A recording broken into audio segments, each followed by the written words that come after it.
সে দেশে সচকিত দামিনী চমকিত, দেশে দেশে সচকিত দামিনী চমকিত, চমকে উঠেছে হরিণী তোরা সে, চমকে উঠেছে হরিণী তোরা সে। রিমঝিম ঘন ঘন রে বরষে, রিমঝিম ঘন ঘন রে বরষে। হ্যালো বন্ধুরা, আমি চিত্রলেখা। আমার আরেকটি নতুন ভিডিওতে তোমাদের সবাইকে ওয়েলকাম। আশা করি তোমরা সবাই খুব ভালো আছো। তো ছাদে এসে দেখি কালকে বেশ ভালোই বৃষ্টি হয়েছে রাতে, তারপরে একটু আগেও টিপ করে পড়ছিল। চারিদিকটা কেমন ভেজা ভেজা, জল জমে আছে সব দিকটাই। বৃষ্টি ভালোই লাগে, কিন্তু ওর অতিরিক্ত তো কোনো জিনিসই ভালো না। আমাদের হয়তো ভালো লাগছে, অনেকে অসুবিধা, যাদেরকে বাইরে বেরোতে হয় প্রতিনিয়ত, তার তো প্রবলেমই। বাট সকালবেলায় ঘুম থেকে উঠে বেশ ভেজা ছাদটা দেখতে ভালোই লাগছে। তারপর গাছগুলো তো একটু ভালোই জল পেয়ে, জানি না তোমরা শুনতে পাচ্ছ কি না, চারিদিকে কত পাখি ডাকছে শুনছো। সকালবেলায় পরিবেশটা বেশ দারুণ লাগে, চারিদিকটা কি সুন্দর গাছে ভর্তি, তারপর এত পাখির ডাক। শোনা গেল কি?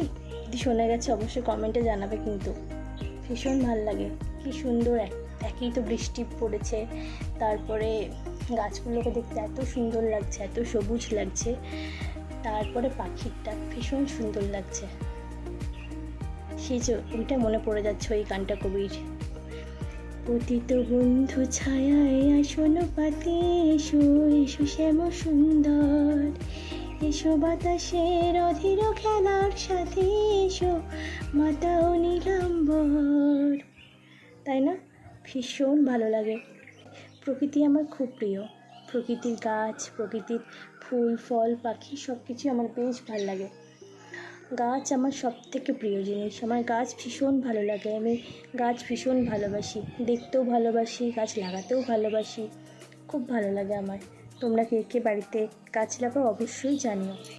তারপর সকালবেলা আর বাসি জামা ছেড়ে তারপর নিচে নেমে এসে আজকে সকালে ব্রেকফাস্ট কী হবে সেটাই ঠিক হচ্ছিল। তো অনেকগুলোই অপশন দেওয়া হলো আর কি, এটা হবে সেটা হবে করে, আমার হাজব্যান্ডকে কী খাবে বলো, এটা খাবে সেটা খাবে করে।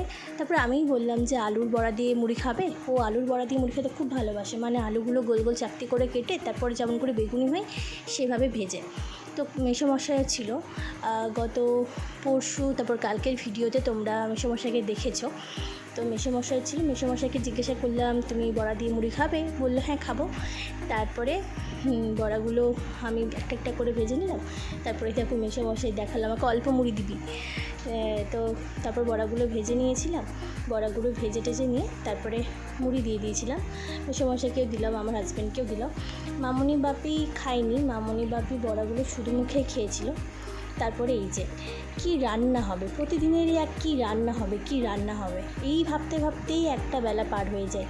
তো সব মাছগুলো ফ্রিজ থেকে বের করা হয়েছিল, মামনি সব বের করেছিল। তারপরে তাও একটা বের করেনি, চিংড়ি মাছটা। আমি বললাম যে মামনি তো চিংড়ি মাছটা বের করেছে? বললো না ওটা তো বের করিনি। কী রান্না হবে সব বের করে দেখা হচ্ছিলো যে কোনটা রান্না হবে। তো যেইগুলো রান্না হলো সেগুলো রেখে বাকিগুলো আবার ফ্রিজে রেখে দেওয়া হয়েছিল। আর এদিকে আমি আমার বড়মশাইকে একটু দলাই মালাই করছিলাম, ওই যে सरजू तेरा चकराए या दिल डूबा जाए, आजा प्यारो साथ हमारे काए घबराए, মালিশ মালিশ ঠান্ডা মালিশ, ওই যে মালিশ করছিলাম আমি। তারপর ভালো করে রোগড়ে দলাই মালাই করে হাজব্যান্ডের একদম মাথা ছাড়িয়ে দিয়েছিলাম। সারাদিন বেচারা কাজ করতে করতে একদম পুরো হাঁপিয়ে ওঠে, ওই জন্য একটু তাকে রিল্যাক্স দিচ্ছিলাম। তো তারপরে ওখানে মামনির সাথে বসে বসে আমরা অনেক গল্প করছিলাম, মামনিও ছিল। দুজন মিলে অনেক রকম কথা বলতে সেসব কমপ্লিট করা হলো। তারপর মামনিকে বললাম মামনি এসো তোমারও একটু মাথায় তেল দিয়ে দিই। তো মামনি অনেকক্ষণ থেকে ভেবে চিনতে নেবে কি নেবে না এইসব ভাবতে তারপরে বললাম এসো না তোমার চুলেতে তেল দিয়ে দিই, তারপর চুলে বেঁধে দিই। না বাঁধতে এখন হবে না, আমি পরে বাঁধবো, তুই তাহলে তেলটাই দিয়ে দে। তারপরে মাথায় তেল দিয়ে তারপরে চুল টুল আঁচড়ে দিয়ে বললাম এবার তুমি চুলটা বেঁধে নাও।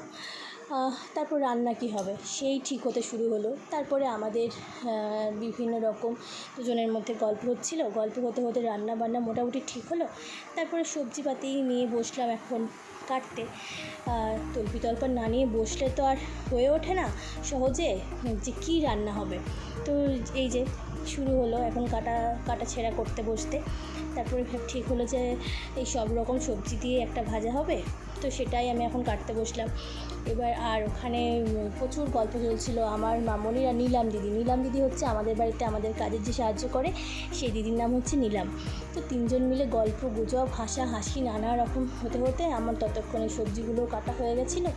তারপরে মামনিও কয়েকটা সবজি কেটে দিয়েছিল, তারপরে রান্না বসিয়ে দিয়েছিলাম। তো দেখতে থাকো।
তো এদিকে রান্না তো আমি বসিয়ে দিয়েছি।